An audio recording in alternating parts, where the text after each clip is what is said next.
இது அருப்புக்கோட்டை திருச்சொலி ரோட்டில் உள்ள ஏதோ ஒரு சொன்னீங்க சித்தலக்குண்டு. இங்கே பாறையமைப்புங்கிறது மேற்க கிழக்க. இப்போ வடக்க இருந்து முதல் ஸ்கேன் ஆரம்பிச்சிருக்கோம் 800 அடி ஆழத்துக்கு. அது பக்கத்தில் குளம் இருக்குது. அது குளத்துக்கு பேர் என்ன, எதுவும் குளம் பேர் இருக்கா? கம்மா. மழை பெஞ்சால் பெருகி நிற்கும். அதில் வாட்டர் போர்டு போடலாம் ஓடுது போல். எத்தனை ஆண்டு இருக்கும் ஓடிக்கிட்டு இருக்குல்ல? ஓடிக்கிட்டு இருக்கு. அந்த சரம் இங்கே வராது. ஏன்னா அது அதனுடைய சரம் கிழக்க மேற்க. இங்கே எங்கேயாவது மேற்க கிழக்க நல்ல போர் இருந்துச்சுன்னா அதே சரம் நமக்கு இங்கே வரும்.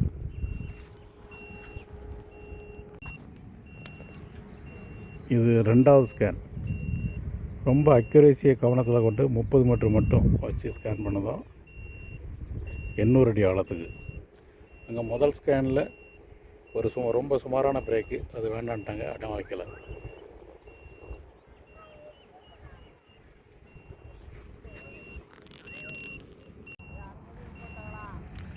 இதில் ஒரு போர்வெல் இருக்குது, 200 அடி ஆழ போர்வெல். அதை ஆழப்படுத்தலாமா வேண்டாமா, இல்லை அதை விட சிறந்த பாயிண்ட் இங்கே இருக்கா, அதை தெரிந்து கொள்வதற்காக இந்த 3வது ஸ்கேன் நடந்துட்டுருக்கு. 800 அடி ஆழத்துக்கு இந்த ஸ்கேன் நடக்குது.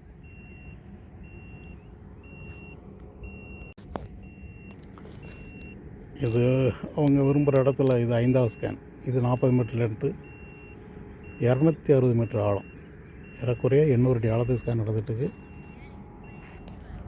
4வது ஸ்கேனில் 2 பாயிண்ட் அடையாளம் வச்சுருக்கோம். 2 மட்டம் 80 மீட்டர்னு ஒரு மட்டம், அதுக்கடுத்து 140 மீட்டரில் ஒரு மட்டம். அதுலேயே 2 பாயிண்ட் அடையாளம் வச்சுருக்கோம். 2 பாயிண்ட்லேயுமே 2 மட்டம் கிடைக்கும். அது அநேகமாக நல்லா தண்ணி வர வாய்ப்பு உள்ள இடம். அது 4வது ஸ்கேனில் உள்ள 2 பாயிண்ட்டும்.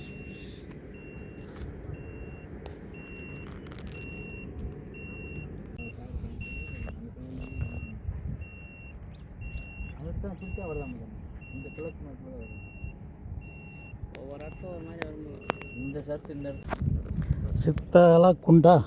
சித்தலக்குண்டு. இன்னொன்று என்ன, கண்டமங்கலமா? குன்னக்குளம் வரும் இது. சரி, ஓகே. இது அருப்புக்கோட்டை ஏரியா. மொத்தத்தில் அருப்புக்கோட்டை திருச்சொல்லி பகுதி. இங்கே உள்ள பாறை அமைப்பு தான்.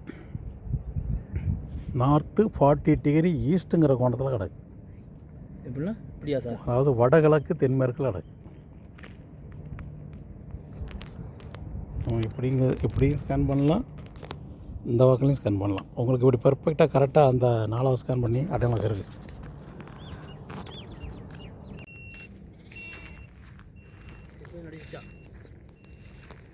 அடிக்கலையா? அடிச்சுக்கிட்டு இப்போ தான் அடிச்சுக்கிட்டு இருக்கு. இப்போ தான் பார்த்தேன்.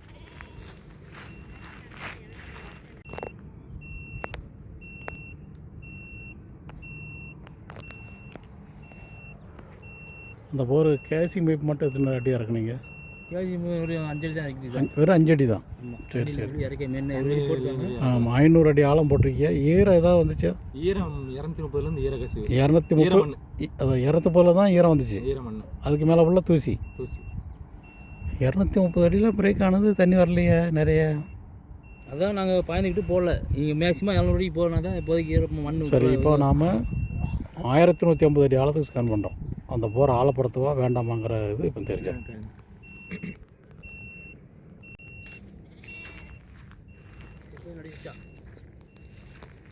அடிக்கலையா? அடிச்சுக்கிட்டு இப்போ தான் அடிச்சுக்கிட்டு இருக்கு. இப்போ தான் பார்த்தேன். முதல் ஸ்கேன் ரிப்போர்ட்டு அடையாளம் இல்லை. 2வது ஸ்கேன் ரிப்போர்ட்லேயும் அடையாளம் இல்லை. மட்டம் இருக்குது, ஆனால் நீரோட்டம் இல்லை. இது மேல் ஊற்று மட்டும்தான், அதாவது மேல் கசிவுனே சொல்லலாம். 4வது ஸ்கேனில் 2 அருமையான பாயிண்ட்டு. அதில் ஒரு பாயிண்டில் போர்வெல் போட பரிந்துரை. இதில் ஒரு பாயிண்ட் அடையாளம் மேல் ஊற்று. இதில் பாயிண்ட் அடையாளம் இல்லை. இது அவங்க ஆல்ரெடி 500 அடி போட்டு போர்வெல் ஃபெயிலியரானக்கு அருகிலே ஒரு பாயிண்ட் அமைஞ்சிருக்கு மேல் ஊற்று. இதில் பாயிண்ட் அடையாளம் இல்லை. இதுலேயும் பாயிண்ட் அடையாளம் இல்லை. இதிலும் பெரிய அளவில் பாயிண்ட் அடையாளம் இல்லை. 4வது ஸ்கேன் மிக அருமையான ஒரு ஸ்கேன் ரிப்போர்ட்டு. அதில் 2-3 மட்டும் காணப்பட்டது. அதில் ஒரு பாயிண்ட் போர்வெல் போட பரிந்துரை. நேற்று இரவு, அதாவது 16ஆம் தேதி பார்த்ததில் நேற்று இரவு போர்வெல் போட்டு நல்லா நீர்வளம் கிடைச்சிருக்கு. வீடியோ அனுப்ப சொல்லி கேட்டோம், வீடியோ அனுப்பலை.